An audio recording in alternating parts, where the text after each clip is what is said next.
오늘 우리에게 주시는 하나님의 말씀은 에스겔서 23장 22절부터 35절까지입니다. 에스겔서 23장 22절에서 35절까지 우리 한 목소리로 봉독하시겠습니다. 함께 봉독하십니다. 시작. 그러므로 오홀리바야, 주 여호와께서 이같이 말씀하셨느니라. 나는 내가 사랑하다가 싫어하던 자들을 충동하여 그들이 사방에서 와서 너를 치게 하리니 그들은 바벨론 사람과 갈대아 모든 무리 부곳과 소아와 고아 사람과 또 그와 함께한 모든 아수르 사람 곧 준수한 청년이며 다 고관과 감독이며 귀인과 유명한 자요 다 말타는 자들이라. 그들이 무기와 병거와 수레와 크고 작은 방패를 이끌고 두고 쓴 군대를 거느리고 치러 와서 너를 애워싸리라. 내가 재판을 그들에게 맡긴즉 그들이 그들의 법대로 너를 재판하리라. 내가 너를 향하여 질투하리니 그들이 분내어 내 코와 귀를 깎아버리고 남은 자를 칼로 엎드러뜨리며 내 자녀를 빼앗고 그 남은 자를 불에 사르며 또 내 옷을 벗기며 내 장식품을 빼앗을지라. 이와 같이 내가 내 음란과 애굽 땅에서부터 행음하던 것을 그치게 하여 너로 그들을 향하여 눈을 들지도 못하게 하며 다시는 애굽을 기억하지도 못하게 하리라. 주 여호와께서 이같이 말씀하셨느니라. 나는 내가 미워하는 자와 내 마음에 싫어하는 자의 손에 너를 붙이리니 그들이 미워하는 마음으로 내게 행하여 내 모든 수고한 것을 빼앗고 너를 벌거벗은 몸으로 두어서 내 음행에 벗은 몸 곧 내 음란하며 행음하던 것을 드러낼 것이라. 내가 이같이 당할 것은 내가 음란하게 이방을 따르고 그 우상들로 더럽혔기 때문이로다. 내가 내 형의 길로 행하였은즉 내가 그의 잔을 내 손에 주리라. 주 여호와께서 이같이 말씀하셨느니라. 깊고 크고 가득히 담긴 내 형의 잔을 내가 마시고 코웃 조롱을 당하리라. 내가 내 영 사마리아의 잔 곧 놀람과 패망의 잔에 넘치게 취하고 근심할지라. 내가 그 잔을 다 기울여 마시고 그 깨어진 조각을 씹으며 내 유방을 꼬집을 것은 내가 이렇게 말하였음이라. 주 여호와의 말씀이니라. 그러므로 주 여호와께서 이같이 말씀하셨느니라. 내가 나를 잊었고 또 나를 내 등 뒤에 버렸은즉 너는 내 음란과 내 음행의 죄를 담당할지니라 하시니라. 아멘. 할렐루야. 오늘 본문은요, 오홀리바가 받은 재판에 대한 말씀입니다. 오홀리바는 남유다를 말씀하는 거라고 어제 말씀드렸죠. 예루살렘이 어떻게 망하느냐에 대한 말씀이 오늘 본문 말씀인데요. 오늘 말씀을 통해서 왜 사람이 망하는지, 어떻게 하면 망하는지 이런 과정 속에서 진짜 하나님의 사람들이 해야 할 일은 무엇인지, 결국 에스겔은요 바벨론에 와 있는 그 이스라엘 백성들을 잘 양육시켜서 70년 후에 예루살렘이 회복될 때 이 후손들이 잘 준비되어 들어가게 하는 것, 이게 에스겔의 사명이거든요. 오늘 이 말씀을 보면서 사람이 어떻게 하면 망하는지, 그러니까 다시 말하면 반대로 말하면 어떻게 해야 망하지 않고 하나님의 은혜와 사랑 안에서 살 수 있는지 함께 은혜를 나누기를 원합니다. 먼저 하나님께서 오홀리바에 대한 재판을 말씀하시면서 오홀리바의 재판을 바벨론의 손에 넘긴다는 말씀을 하십니다. 24절에 보면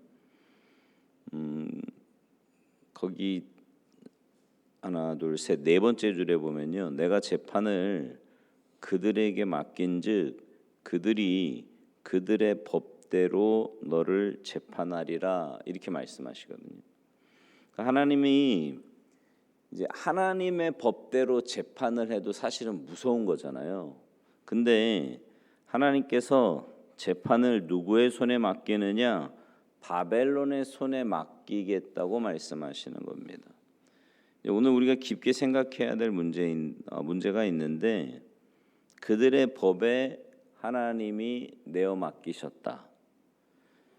하나님의 법 안에 있다면, 하나님의 법에서 하나님의 법대로 우리를 통치해 가시면 여기에는 그래도 뭔가 좀 특별한 게 있을 것 같은데, 하나님은 그들의 법대로 그들이 알아서 처리하도록 내버려 두신다는 거예요. 이것은요, 유다 왕 히스기야가 왜 질병에서 낫고 난 다음에 바벨론 사신들이 왔을 때 자기 왕궁의 모든 보물을 다 보여준 그 사건이 있잖아요. 그래서 이사야 선지자가 이미 이 예언을 했었거든요. 열왕기하 20장 17절에 보면 당신 도대체 뭐 한 거냐? 나 뭐 다 보여줬다 그랬더니 그들이 싹 다 취해갈 거다, 이런 말씀을 하는데, 하나님께서 이 일을 이제 한 번 더 강조하시는 겁니다. 그리고 실제로 그 일이 이루어진다는 거죠. 그래서 유다가 바벨론의 손에 의해서 멸망당할 것을 말씀하고 있는데요. 사실 이 바벨론은 유다가 음란하게 사랑하고 의지했던 대상입니다. 이 영적인 음행이라고 어제도 말씀드렸잖아요. 하나님만 사랑해야 되는데 하나님만이 아니라 바벨론의 어떤 힘, 물질, 권력, 정치, 이런 것들을 사랑하고 의지하다 보니까 하나님께서요, 그래 그러면 뭐 그것들로 너희들을 심판하겠다, 이렇게 말씀하시는 겁니다. 그러니까 여러분, 우리가요 이 세상을 사랑하고 살면 우리가 사랑한 그 대상, 세상이 우리를 심판하게 하시는 거예요. 내가 좋아했는데 내가 좋아했던 그것이 오히려 나를 심판한다는 사실을 우리는 잘 기억해야 합니다. 그러니까 우리가 사랑해야 될 대상은 오직 하나님 한 분인데 의지해야 될 대상도 하나님 한 분이거든요. 그러니까 사랑한다라는 건 뭐냐면 마음이 가는 거잖아요. 마음이 가니까 그것만 의지하고 그거를 더 많이 생각하고 더 많이 근데 나중에 보면 오히려 우리가 사랑했던 그 대상, 의지했던 그 대상이 우리를 심판한다라는 거죠. 하나님께서 그 바벨론의 손에 다 넘기신다라는 겁니다. 넘기신다는 말씀은 내버려 두신다, 이런 뜻이거든요. 여러분, 하나님의 심판 중에 가장 무서운 심판은 뭐냐면 하나님의 내버려 두심입니다. 로마서 1장에 보면 그냥 내버려 두시잖아요. 그러면 인간이요 얼마나 타락해 가는지 모릅니다. 하나님께서 우리가 잘못 살 때마다 뭐 어떤 방법을 써서든지 우리로 하여금 이렇게 그 더 이상 가지 못하도록 바로 잡아 주시면 그나마 조금이라도 유지도 되고 회복도 되고 뭐 고침도 있고 이럴 텐데 그냥 내버려 두시는 거예요, 하나님이. 그러면 제멋대로 살다가 결국은 망하는 거죠. 여기 바벨론의 법대로 재판한다고 말씀하시는데, 여러분, 이 바벨론의 법은요 전쟁의 법입니다. 전쟁의 법은요 무자비합니다. 자비가 없어요. 징벌이 가혹합니다. 용서가 없지요. 여러분, 하나님의 법에는요 그래도 은혜가 있고 긍휼이 있잖아요. 왜 구약 성경에도 이렇게 보면 예를 들어 뭐 다윗이 잘못을 했어요. 하지 말라고 하는데 굳이 인구 조사를 하지 않습니까? 그럼 하나님이 셋 중에 하나 선택해라. 뭐 하나님의 손에 징벌을 받겠습니다. 그때 막 전염병으로 막 7만 명씩 죽어 나가잖아요. 그때 하나님이 보시고 뭐라 그래요? 그만. 야 됐다, 이제 그만해라.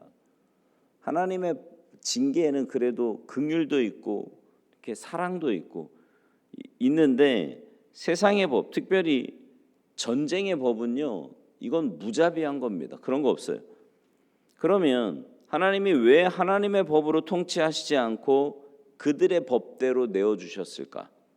하나님의 법의 기본 바탕, 하나님 법 정신, 하나님 법의 가장 기본 원리는 뭐냐면 사랑입니다. 사랑이. 그러니까 우리는 흔히 그렇게 생각하잖아요. 율법은 무서운 거라고 생각을 하거든요. 근데 아니에요. 율법 자체가 사랑이라는 것을 우리는 기억해야만 합니다.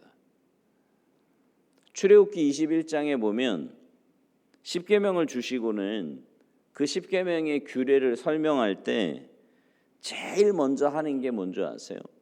그게 뭐냐면 히브리 종이 어떻게 하면 자유를 얻을 수 있느냐, 이 부분을 제일 먼저 설명을 해요.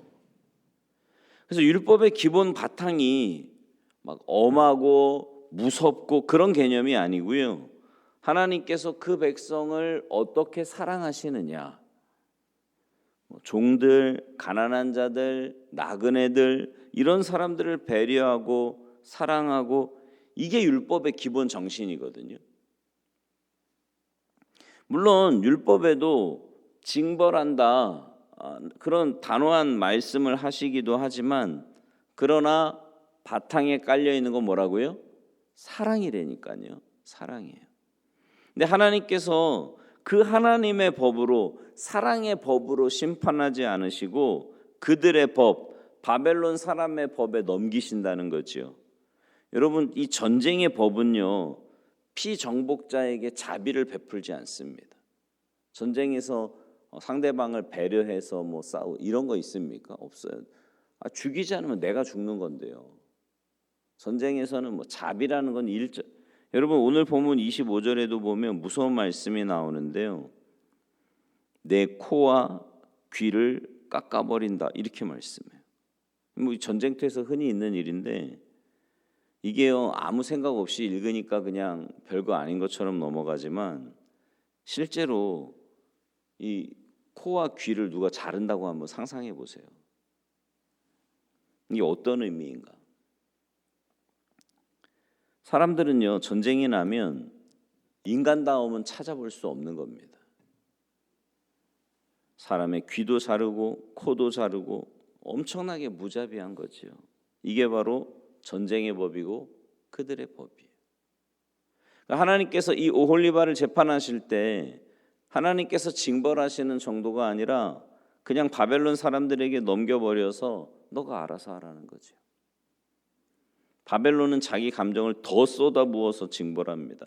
이사야서 47장 6절에도 보면 하나님께서 넘겨주신 그들을요, 긍휼히 여기지 않고 늙은이에게 내 멍에를 심히 무겁게 메었다고 이렇게 말씀해요. 그러니까 바벨론에게 넘겨주었더니 뭐 늙은이고 어린아이고 상관없는 거예요. 늙은이에게 더 심히 무거운 멍에를 메었다는 겁니다. 그들의 손에 넘겼더니 그 재판의 결과가 어떻게 되는가? 31절부터 33절에 보면 하나님의 분노의 잔을 마시게 될 것이고, 이 분노의 잔은 북이스라엘이 망한 그대로 남유다도 망한다, 이 말씀하는 거죠. 그러니까 이 분노의 잔을 마시면 어떻게 되느냐? 34절에 있는 말씀대로 너무나 극심한 고통 속에 들어간다는 말입니다. 인간의 고통의 밑바닥에 빠지게 되는 것이 하나님께서 마시게 하는 분노의 잔이라는 거예요. 이것이 오홀리바에 대한 하나님의 재판입니다. 극심한 고통 속에 들어가는 것. 에스겔을 통해서 하나님은 이 바벨론에 있는 백성들에게 오홀리바, 남유다, 예루살렘이 우상을 섬긴 이 죄로 인해서 철저하게 극심한 고통 속에서 망하게 될 것이라는 말씀을 지금 하고 있는 겁니다. 우상 숭배의 마지막은 비참한 고통 속의 멸망이에요. 이걸 우리가 기억해야 됩니다. 우상 숭배의 마지막은 비참한 고통 속의 멸망. 그러니까 여러분의 마음을 차지하고 있는 우상은 뭡니까? 지금 계속해서 하나님은 우리에게 말씀하고 계시는 거예요. 하나님보다 더 사랑하는 게 뭐냐? 하나님보다 더 의지하고 있는 게 뭐냐? 그게 우상이라는 거죠. 바라기는 여러분 마음 안에 있는 모든 우상을 주님의 십자가 앞에 다 내려놓으시고요, 여러분의 마음을 주님의 사랑으로만 가득 채우시기 바랍니다. 이거요, 훈련하셔야 돼요. 무슨 말이냐면, 그러니까 왜 우리가 말씀을 읽고 말씀을 쓰고 암송하고 이렇게 예배 나오고 이게 왜 그러냐면, 우리의 본능은요, 우리의 죄성은 천성적으로 하나님보다 딴 거 더 많이 생각하게 돼 있어요. 그렇지 않던가요? 그래서요, 여러분 가만 보세요. 경건하게 사는 사람일수록 삶이 굉장히 단순합니다. 왜 그래요?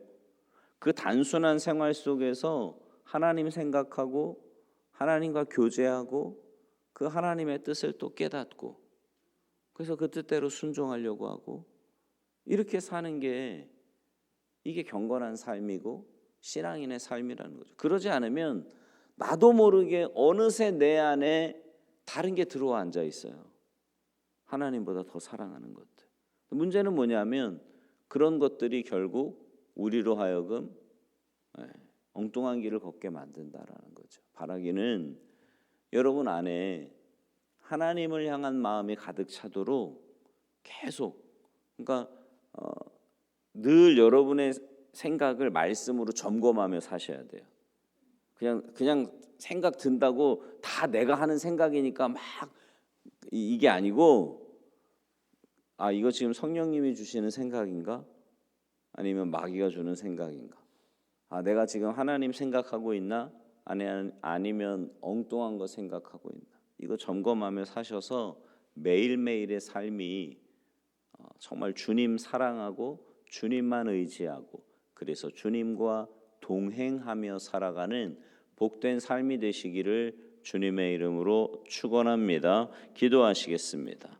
하나님, 우리가 사랑하고 의지해야 할 대상은 오직 주님뿐인데 악한 원수 마귀가 할 수 있는 대로 우리의 마음에, 우리의 생각에 다른 엉뚱한 것을 집어넣고 그래서 하나님보다 더 많이 사랑하고 의지하며 살게 만들려고 하지만 주님, 그럴 때마다 우리에게 주신 하나님의 말씀을 기억하게 하시고 또 하나님께서 지금까지 내게 베풀어 주셨던 그 사랑이, 그 은혜가 얼마나 크고 놀라운 것인가를 자꾸 묵상하고 기억하게 하셔서 매일매일 우리의 삶이 그 주님의 사랑을 기억하고 그 은혜를 기억하고 말씀을 기억하며 주님 뜻 안에 거하고 주님만 사랑하고 주님과 행복한 동행하며 살아가는 복된 인생들 다 되도록 은혜 내리어 주시옵소서.